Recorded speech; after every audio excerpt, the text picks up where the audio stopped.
శ్రీ గురుభ్యో నమః. మనం ఇప్పుడు రామాయణంలో యుద్ధకాండ పారాయణ చేస్తున్నాం. రావణాసురుడు రాముడు యుద్ధం బాగా జరుగుతున్నది. అయితే వాళ్ళ ధ్వజ పతాకాన్ని లక్ష్మణుడు పడగొట్టాడు, రావణుడి పతాకాన్ని. అయితే ఎలవలి ధ్వజ పతాకం ఎలా ఉంటుంది అనేది ఇక్కడ చెప్తున్నారు. కపాల ముద్ర ఉన్న ధ్వజ పతాకం రావణుడిది. ఎవరి ధ్వజం వారి మనోభావాలను తెలియజేస్తుంది. ఇక్ష్వాకు వంశము వారి ధ్వజ చిహ్నము కోవిదారు వృక్షము. ఇది భూమిని పెళ్లవిస్తుంది. అందువలన మంచి పంటలు పండుతాయి, ప్రజలకు నీడనిస్తుంది. రాముని పక్కనే ఉన్న విభీషణుని చూడగానే రావణుడికి కోపం వచ్చింది. వెంటనే రావణుడు ఒక్క బల్లాన్ని నిప్పులు రక్కుతున్న దాన్ని విభీషణుడి మీదకి విసిరాడు. లక్ష్మణుడు ఆ బల్లాన్ని ముక్కలు చేస్తాడు. మళ్ళీ రావణుడు యమపాసం లాంటి బల్లాన్ని విభీషణుడి మీదకి విసిరాడు. లక్ష్మణుడు ఆ బల్లాన్ని కూడా ముక్కలు చేశాడు. ఆ బల్లాన్ని ముక్కలు చేసే లోపే అది లక్ష్మణుడిపై పడింది. ఆ బల్లము తగిలి మునుపు ఎందరో మరణించారు. ఆ బల్లము వెళుతున్నప్పుడే రాముడు దాన్ని గమనించి లక్ష్మణుడి మీదకు వెళ్ళకుండా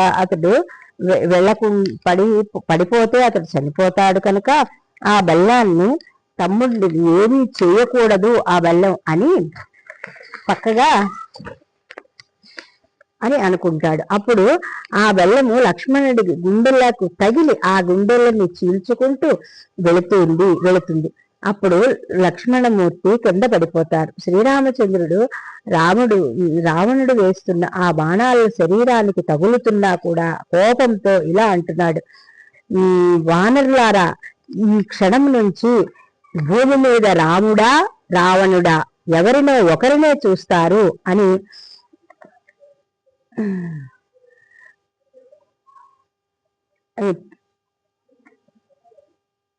పౌరుషంతో ప్రతిజ్ఞ చేసి ధనస్సు తీసుకుని ఒకటి వెంట ఒకటి బాణాలు అలా వేస్తూ ఉంటే రావణాసురుడు రాముడు వేసిన ఆ బాణాల ధాటికి ఆగలేక వర్షమేఘం పెద్ద గాలికి ఎలా పారిపోతుందో అలా రావణాసురుడు పారిపోయాడు. ఇంతలో కిందపడి ఉన్న లక్ష్మణుడిని చూసి రాముడు ఇలా అనుకుంటున్నాడు, నా తమ్ముడు లక్ష్మణుడు లేకపోతే నాకు సీత దొరికినా కూడా ఎందుకు? లక్ష్మణుడిని స్వస్థత కలిగితేనే నాకు బలం వస్తుంది. ఇప్పుడు నేను యుద్ధం చేయలేకపోతున్నాను. ఏ దేశం వెళ్ళినా నాకు భార్య దొరుకుతుంది, బంధువులు దొరుకుతారు, కానీ తోడబుట్టిన వాళ్ళు ఈ జన్మకి మరి రారు అని లక్ష్మణుడి మీద పడి ఏడుస్తూ ఉంటే సుషేనుడు మొదలగు వారందరూ కూడా అక్కడికి వచ్చి, రామా, ఎందుకు ఏడుస్తున్నావు?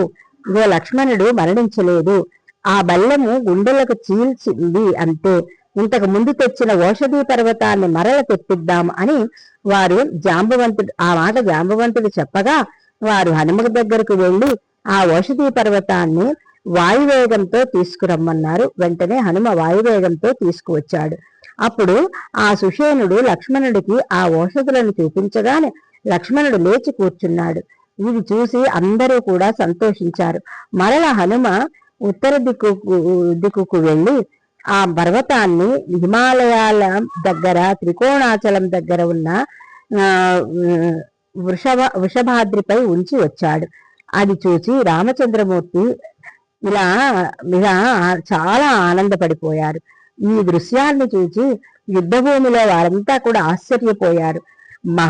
మహానుభావుడైన హనుమ లేకపోతే రామరావణ సంగ్రామంలో వచ్చే ఆపదలను ఎంతో నేర్పుతో ఓర్పుతో అధిగమించేవారమే కాదు, అయితే రాముని ముందు చేతులు జోడించుకొని ఎంతో వినయంగా ఉంటాడు.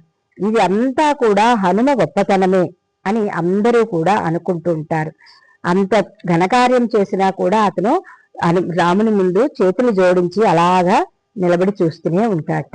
ఇది ఇలా ఉండగా రావణుడు సూర్యప్రకాశవంతమైన ఇంకో రథంలో యుద్ధభూమికి వచ్చాడు. ఇప్పుడు రాముడు నేల మీద నిలబడి యుద్ధం చేస్తున్నాడు. రావణుడు రథం మీద ఉండి యుద్ధం చేస్తున్నాడు. రామరావణ యుద్ధం చూసి తీరాల్సిందే అని దేవతలు, యక్షులు, కిన్నెర కింపురుషులు అలాగే గంధర్వులు అందరూ చూస్తున్నారు. అక్కడ ఉన్న గంధర్వాదులు అందరూ అనుకుంటున్నారు రామునికి రథం లేదు అని. ఇంతలో దేవేంద్రుడు వచ్చి ఆకుపచ్చని గుర్రములు చిరుగంటలతో ఇంకొక సూర్యుడా అన్నట్లు ఉండే ఒక బంగారు రథాన్ని తీసుకొచ్చాడు. అందులో వైడూర్యములతో అందులో వైడూర్యములు పొదగబడి ఉన్నాయి.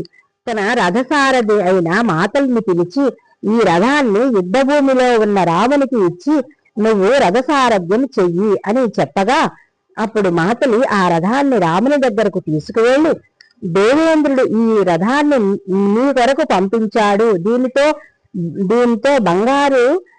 దీంతో పాటు నీకు బంగారు కవచము అలాగే ధనస్సు బాణతూణీరాలు శక్తి అనే ఆయుధాన్ని కూడా పంపించాడు అని అనగా ఆ రాముడు ఆ రథముపై ఎక్కి రామరావణులు ఒండరులు రథాలపై నిలబడి ఒకరు వేసిన అస్త్రాలను ఒకరు పడగడుతూ ఉంటే పక్కనున్న సైన్యం వాళ్ళందరూ కూడా వాళ్ళు చేసే యుద్ధాన్ని మరిచిపోయి రామరావణ యుద్ధాన్ని అలా చూస్తున్నారు.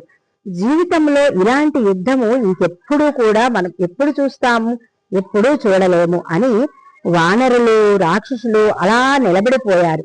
అలాగే దేవతలు యక్షులు గంధర్వులు కూడా ఆకాశంలో వారి వారి రథాల మీద నిలబడి చూస్తున్నారు. ఇది వర్ణించడానికి వేనోళ్లు చాలవు.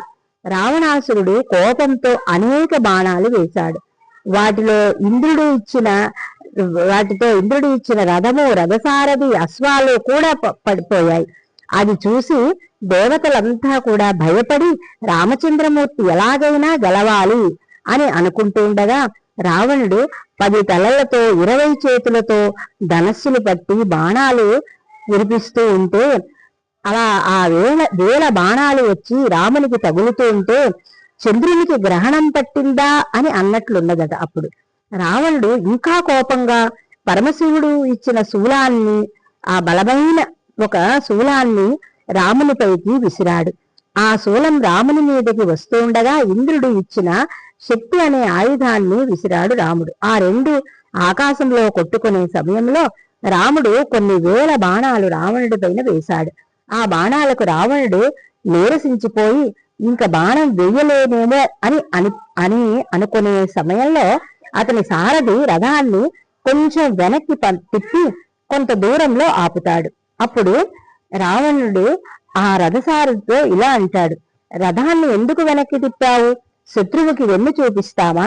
శత్రువు దగ్గర నువ్వేమైనా లంచం తీసుకున్నావా? నన్ను శత్రువు ముందు పిరికివాణ్ణి చేస్తావా అని అనగానే సారథి అంటున్నాడు, నేనేమి అపచారం చేయలేదు. మీరు అలసిపోయి చాలా నీరసంగా అయిపోయారు. మీ గుర్రాలు కూడా అలసిపోయాయి, నిలబడలేకపోతున్నాయి. అక్కడ నాకు దుశ్శకునాలు కూడా కనిపించాయి. అందుకని నా ప్రభువుని రక్షించుకునే బాధ్యత నా మీద ఉంది. అందుకే నేను రథాన్ని 3 అడుగులు వెనక్కి నడిపించాను. నీ మీద ఉన్న గౌరవంతోటే నేను అలా చేశాను అని ఆ సారథి రావణుడితో అంటాడు. అప్పుడు రావణుడు తన మెడలోనున్న హారాన్ని తీసి అతనికి బహూకరించి అలా అన్నప్పుడు అప్పుడు ఆ హారాన్ని తీసి సారథికి బహూకరించాడు. ఇంతలో రాముడు కూడా అలసిపోయి ఉన్నాడు. ఇంద్రుడు ఇచ్చిన బంగారు కవచం కూడా బాణాల ములికలకు తగిలి చిల్లులు పడిపోయింది. శరీరం నుంచి కారుతున్న రక్తము కాలువలలా పారుతున్నది. అలా నిలబడి ఆలోచిస్తున్నాడు. ఈ రావణుడు ఇంత బలవంతుడా, ఇతను ఎలా నిర్జించడము అని, ఇతను ఇంత గొప్ప యుద్ధం చేస్తున్నాడే, ఇతనిని చంపడం ఎలా అని ఆలోచిస్తూ అలా ఆలోచనలో ఉండిపోయాడు. రాముడు ఇంత పరాక్రమం ఉన్నవాడు కూడా బేలగా అయిపోతాడు. అప్పుడు మహర్షి అంటారు, రాముడు ఆదిత్య హృదయం పఠిస్తాడు అని.